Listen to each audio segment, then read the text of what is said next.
Saya Ribut Ahwandi.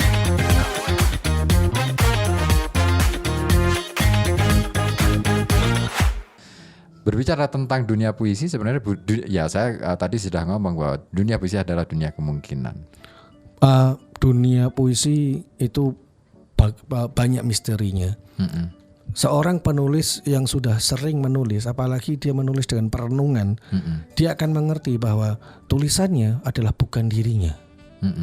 Berarti ketika dia menulis, kadang-kadang dia kagum terhadap tulisannya sendiri. Itu bisa terjadi pada almarhum Djoko Darmono. Ya. Ya.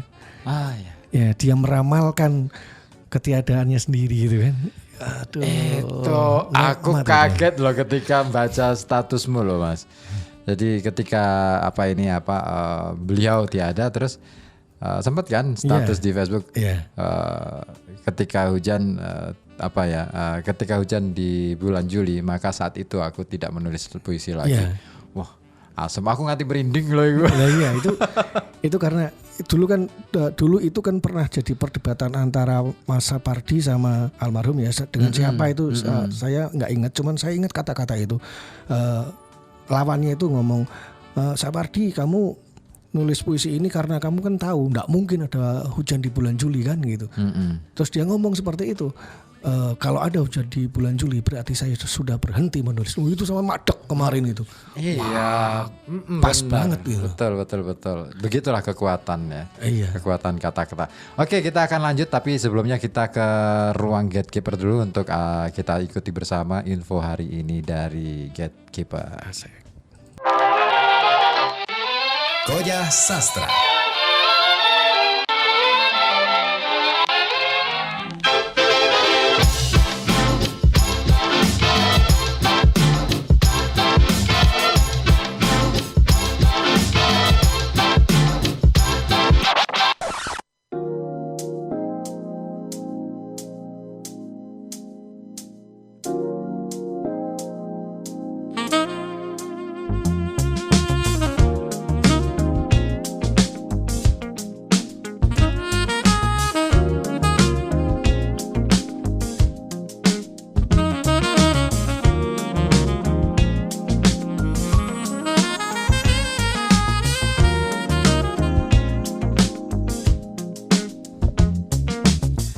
Yuk dilanjut lagi ya di Koja Sastra sampai pukul 9 malam nanti. Masih bersama Bang Anto ya, Anto Arda.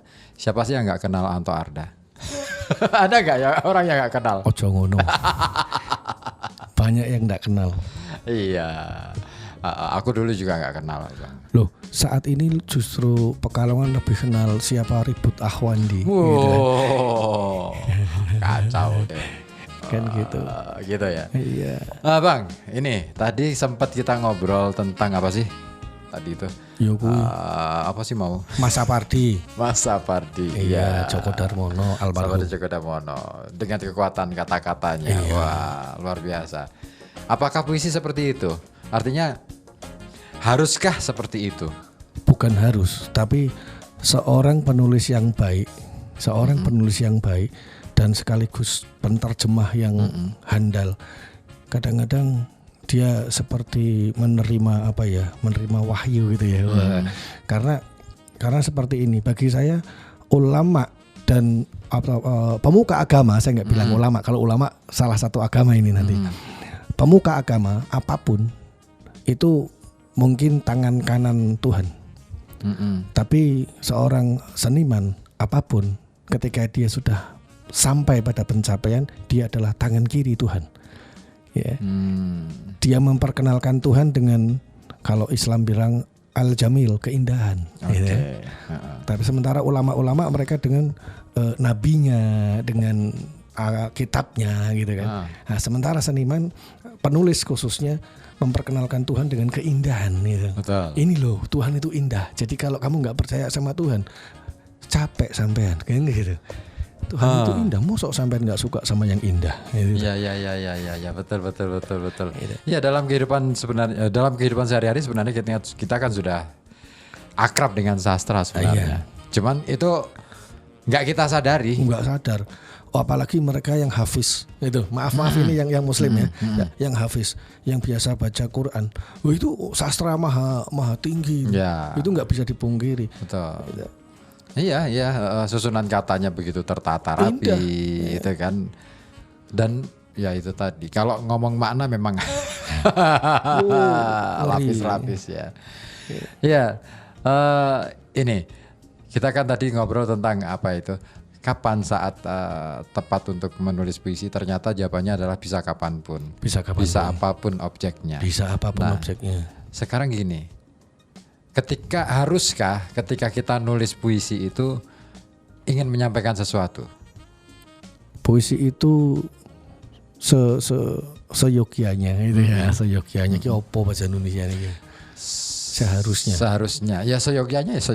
Tapi enggak seharusnya kan? Enggak, beda lagi. Nah, gitu. Jadi gini, menulis puisi itu sebisanya jujur.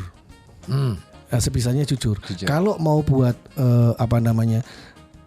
mau buat puisi lagi yang di situ mirip dengan puisi yang pertama, tapi di situ ada ikut serta pikiran kita, silakan. Tapi buat yang kedua, jangan yang pertama.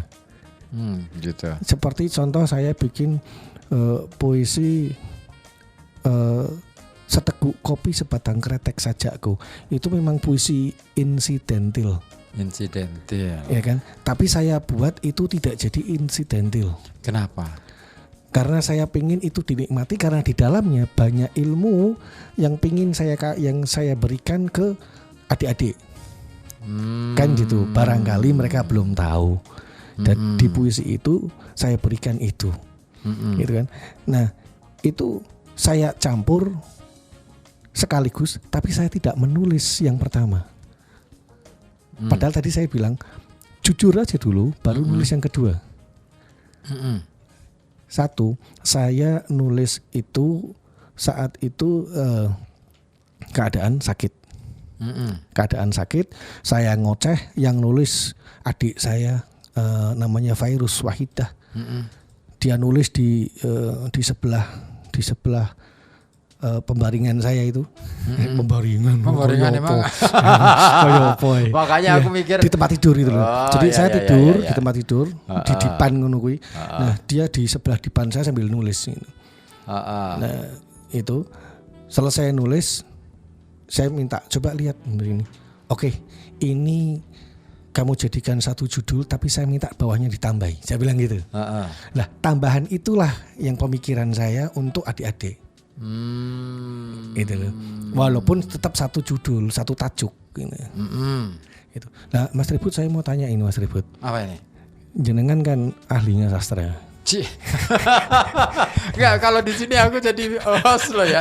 Enggak boleh aku jadi ahli sastra. Bisa gila ini aku.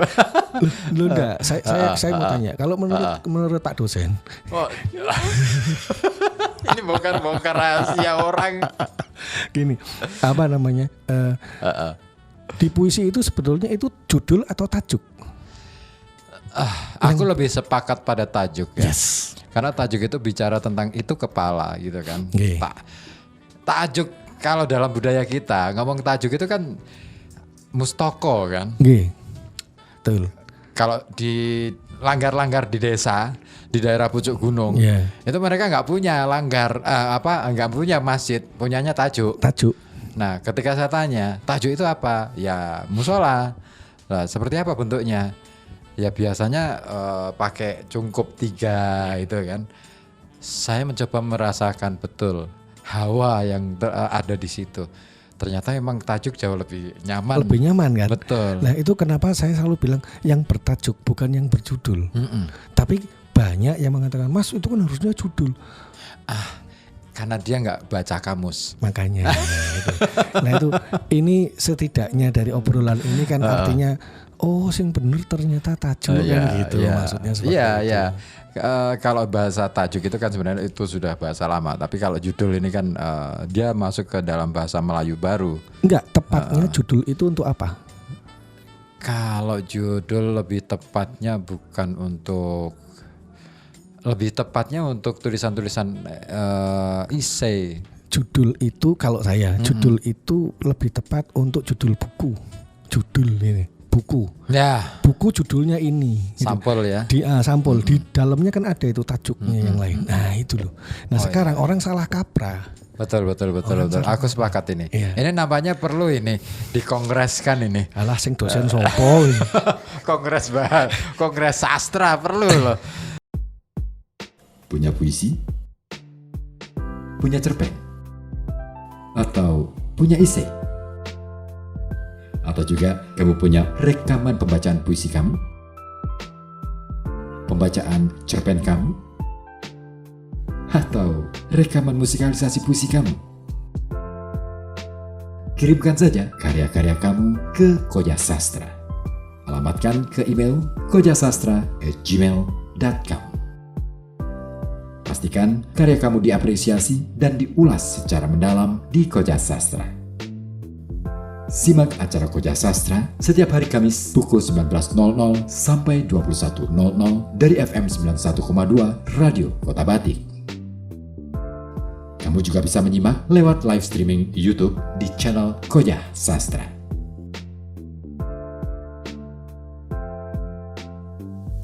Dengan ilmu pengetahuan, kita bangun peradaban. Dengan teknologi, kita bangun kemajuan.